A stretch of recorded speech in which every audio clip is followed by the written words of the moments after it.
Yes, so once again, good morning, everyone. So let's continue the topic, the Mughal Empire in the 17th century and after. हमने इस paragraph में और in this topic we are going to study about the decline of the Mughal Empire. कि जब 17th century और उसके बाद में क्या हुआ था, मुगल एम्पायर में क्या क्या फॉल्स आए थे, ठीक है।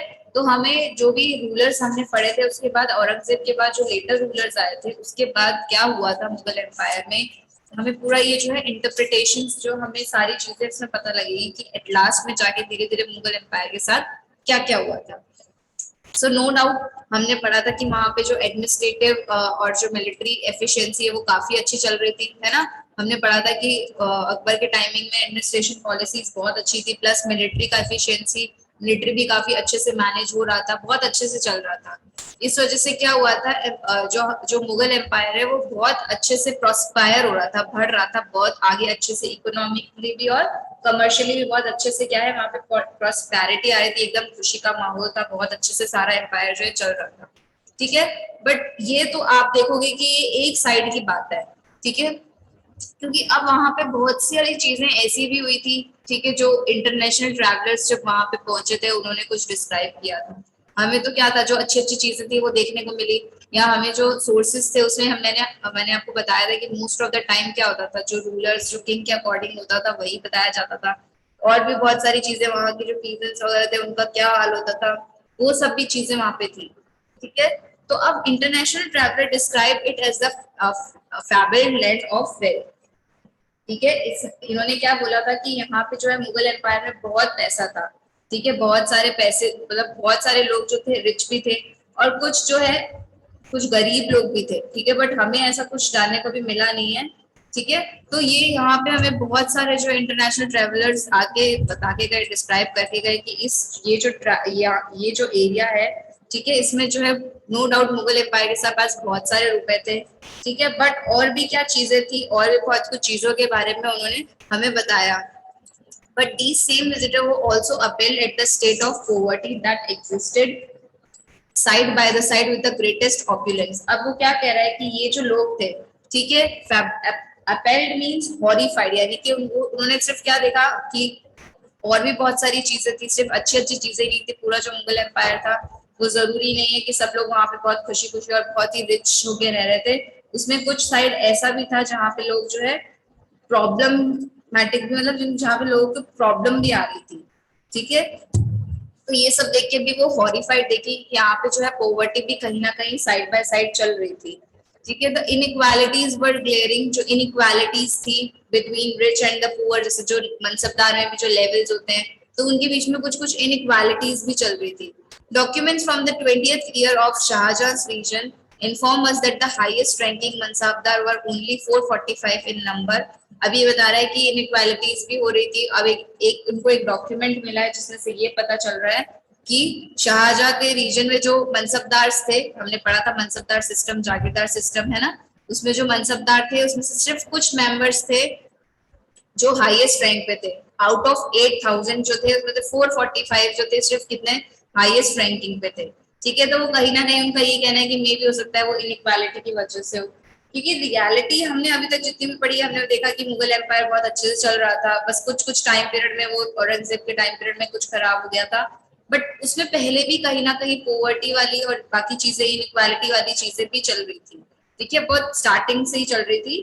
तो रियलिटी जो हम जो पढ़ा उसके अलावा भी कुछ और चीजें निकल के आई, ठीक है, कि प्रोस्पेरिटी एक्चुअल में कि लोग वहां पे कितना खुशहाल होके जीते थे।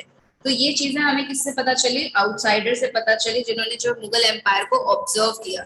तो अब उसमें से ये कुछ चीजें वो बता रहे हैं कि जैसे जो शाहजहां के टाइम पीरियड की रीजन मीन्स, जो उनके टाइम पीरियड में जो हमें कुछ डॉक्यूमेंट्स वगैरह मिले थे उनसे भी हमें ये पता चल रहा है कि ओनली जो है 445 मेंबर्स जो थे अच्छी हाईएस्ट रैंकिंग पे थे आउट ऑफ 8000। तो आप सोचो कि इतने सारे लोगों में सिर्फ इतने से कम जने जो थे हायर रैंकिंग पोजीशन पे थे। This small number, a mere 5.6% of the total number of Mansabdar received 61.5% of the total estimated revenue of the empire। अब इनमें से क्या होता था, उनको जो है कुछ ही लोगों को जो है सिर्फ क्या होता था, अच्छे से रेवेन्यू वगैरह और जो सैलरीज वगैरह मिलती थी टू मेंटेन देमसेल्फ, अपने एरिया को मेंटेन करना, और ट्रूपर मींस अपनी जो उनके जो सोल्जर्स हैं उनको मेंटेन करना, तो बहुत ही कम रेवेन्यू और कम सैलरीज जो है मिल रही थी लोगों को। तो ये भी एक प्रॉब्लम वहां पे नजर आई थी उस टाइम पीरियड में। ठीक है, the Mughal emperor and their mansabdar spent a great deal of their income. अब जो मुगल एम्पर और जो मनसबदार थे वो जो अपना जो इनकम है वो कहाँ पे मोस्ट ऑफ द टाइम कहाँ पे स्पेंड करते थे, कहाँ पे जो है वो सारा अपना लगाते थे, या तो सैलरी देने में या गुड्स परचेज करने में। So this expenditure benefited the artisans and peasantry who supply them with the goods and produce. ये जो एक्सपेंडिचर वो लोग कर रहे थे ये सिर्फ उन लोगों के लिए बेनिफिशियल था, जैसे आर्टिसंस और पीजेंट्स के लिए ही ये ज्यादा बेनिफिशियल हो रहा था। ठीक है, क्योंकि वो उन्हीं से जो है गुड्स वगैरह परचेज कर रहे थे, वही गुड प्रोड्यूस कर रहे थे। तो यहाँ पे आर्टिसंस और जो पीजेंट्री है वो अच्छे से सप्लाई कर रहे थे, तो इसलिए उनको कहीं ना कहीं कुछ बेनिफिट मिल रहा था। But the scale of revenue collection left very little for the investment. But जो रेवेन्यू कलेक्शन में अब वो सारा जो है रुपए अपना इसी पे ही खर्च कर रहे थे, तो उनके इन्वेस्टमेंट के लिए बहुत कम बच रहा था। अब वो क्या करते, इसी चीज को अगर वो ज्यादा इन्वेस्ट करते तो वो आगे लोगों के लिए, उनके जो इनकम के लिए कितना अच्छा होता है ना। बट वो क्या कर रहे थे, मोस्ट ऑफ द टाइम जो उसके उनके एक्सपेंसेस, उनके खर्चे ही चल रहे थे। ठीक है, जिस वजह से क्या हो रहा था, जो इन्वेस्टमेंट के लिए उनके पास बहुत ही कम रुपए रह रहे थे। ठीक है, so the poorest among them lived from hand to mouth. और जो गरीब थे वो और गरीब होते जा रहे थे, उनके पास ऑलरेडी कुछ खाने को था नहीं, उनके पास कुछ भी एडिशनल रिसोर्सेज वगैरह नहीं थे कुछ भी इन्वेस्ट करने को। तो ये सब की वजह से क्या हो रहा है, उनको जितना वो मतलब वो रेवेन्यू फिर कलेक्ट करते जा रहे थे उतना ही लोगों से, तो इसकी वजह से क्या हो रहा था, जो पुअर थे वो और पुअर होते जा रहे थे, उनके पास कुछ हाथ मतलब कुछ खाने को भी नहीं उनको मिल पा रहा था। ठीक है, ना ही वो कुछ एडिशनल रिसोर्सेज में इन्वेस्ट कर पा रहे थे। क्योंकि अगर वो एडिशनल रिसोर्सेज में इन्वेस्ट करते, जैसे टूल्स एंड सप्लाईज खरीदते, तो उससे क्या होता है, उनकी क्रॉप मतलब और प्रोडक्टिविटी होती, बट उनके पास इन्वेस्टमेंट के लिए कुछ बच ही नहीं रहा था। क्योंकि जितना भी वो अर्न करते वो एज अ क्या रेवेन्यू किसको देते, मुगल एम्परर्स को और मनसबदार को, और वो तो अपना मजे से जो है इनकम उड़ाते थे। ठीक है, तो इससे क्या होता था, जो बाकी के जो लोग थे उनके पास कुछ नहीं बच रहा था, तो वो पुअर जो है और पुअर होते जा रहे थे। और जो wealthier peasantries and additional group the merchant and banker profited in this economic world. अब क्या है, उनके पास पीजेंट्री, मनसबदार और इन सबके पास जो है जा रहा था, उनके पास जो है इनकम जा रही थी, इनडायरेक्टली वो कहीं ना कहीं से परचेज कर रहे थे, मुगल एम्परर्स वगैरह मनसबदार वगैरह से अपने जो गुड्स वगैरह परचेज करना। ठीक है, मर्चेंट्स के पास या कुछ बैंकर्स के पास अपने रुपए रखते थे, तो उनके पास वो क्या है और वेल्दी होते जा रहे थे। और बिकॉज पुअर जो है इतना सारा इनकम, इतना सारा जो है इतना सारा उनको जो है रेवेन्यू देते थे या टैक्सेस पे करते, तो वो उनके पास एक तरह से कुछ भी नहीं बच रहा था। तो बहुत सारी प्रॉब्लम आई थी उस टाइम पीरियड में। ठीक है, ये चीजें जो है एग्जैक्टली हमें स्टार्टिंग में आगे के चैप्टर्स में नहीं बताई गई थी, बट जो इंटरनेशनल ट्रैवलर्स हैं, जो आउटसाइडर्स हैं, वो क्या कह रहे हैं, हमें बहुत कुछ देखने को मिला। हम सिर्फ ये जानते थे कि जो मुगल एम्पायर का जो पीरियड है वो बहुत ही अच्छे से गया है कि नहीं, लेकिन रियलिटी कुछ और भी थी साथ साथ में। ठीक है, क्योंकि जो मतलब जो लो ग्रेड वाले लोग थे या जो पीजेंट्स पुअरस थे, वो क्या हो रहे थे, उनको बहुत ज्यादा इश्यूज चल रहे थे। तो इस वजह से क्या हुआ, मतलब बहुत सारे, ये भी एक रीजन था जो डिक्लाइन हुआ था, जिसकी वजह से मुगल एम्पायर, और तो हमने पढ़ा था कुछ औरंगजेब की वजह से भी हुआ था। ठीक है, तो बहुत सारे चीजों की वजह से क्या हो रहा था, डिक्लाइन होने लग गया था।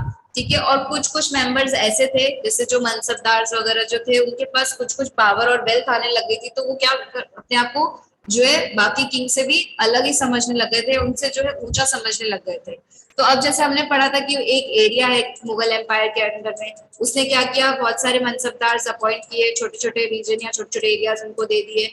ठीक है, अब धीरे धीरे क्या हुआ, क्योंकि ये जो डिक्लाइन होने लग गया था चीजों में या मुगल एम्पायर में, तो अब जो मनसबदार जिस पर्टिकुलर एरिया का, जिस पर्टिकुलर रीजन का उसको मनसबदार बनाया गया था, तो उसने क्या करना शुरू कर दिया, उसने अपनी अलग ही डायनेस्टी क्रिएट अपनी अलग ही डायनेस्टी क्रिएट करने लग गया। यानी कि मुगल एम्पायर में जैसे हैदराबाद और अवध भी इंक्लूड थे, तो इन्होंने क्या देखा कि अब क्योंकि इतना सब कुछ डिक्लाइन हो रहा है मुगल एम्पायर में, तो हम क्या करें, हम अपना अलग जो है इंडिपेंडेंस गेन कर ले, हमें जो रीजन दिया हुआ है, हमें जो एम्पायर दिया हुआ है, उसका हम अलग ही जो है डायनेस्टी बनाना स्टार्ट कर दें। तो ऐसे ही एक हैदराबाद और अवध अवध का एग्जाम्पल दिया हुआ है कि यहाँ पे जो है, बिकॉज जो मुगल एम्पायर्स की जो पावर थी, उनकी जो अथॉरिटी थी, वो धीरे धीरे डिक्लाइन होने लग गई थी। तो डिक्लाइन होने लग गई थी, तो वहां के जो सर्वेंट्स यानी कि मनसबदार वगैरह थे, वो जो है पावर में आ गए थे। ठीक है, तो अब उनको जो पर्टिकुलर जो रीजन दिया था, जैसे एक एग्जांपल हैदराबाद का रीजन किसी को दिया था, तो उसने क्या किया, मनसबदार ने वो अपने अलग ही जो है ले गया वहां से। वो उसने क्या बोला, अब यहाँ का किंग, यहाँ का राजा मैं ही हूँ, मुझसे ऊपर कोई नहीं है, अब मैं ही इसका सारा संभालूंगा। सेम अवध के साथ भी हुआ था। तो इनके बारे में भी जो है आप आगे पढ़ोगे। तो ये हैदराबाद और जो अवध है वो कहाँ से निकल के आए थे, वो मुगल एम्पर के से निकल के ही आए थे, यानी कि उनके अंडर में जो मनसबदार अपॉइंट किए थे मुगल एम्पर ने, वो उन्होंने फिर क्या किया, अपना ही अलग से जो है रीजन, अपना अलग से ही डायनेस्टी जो है उन्होंने बना दी, अपनी अलग से ही इंडिपेंडेंस गेन कर दी। तो ये सब चीजें हैं कि कैसे जो है मुगल एम्पायर में डाउनफॉल आया था।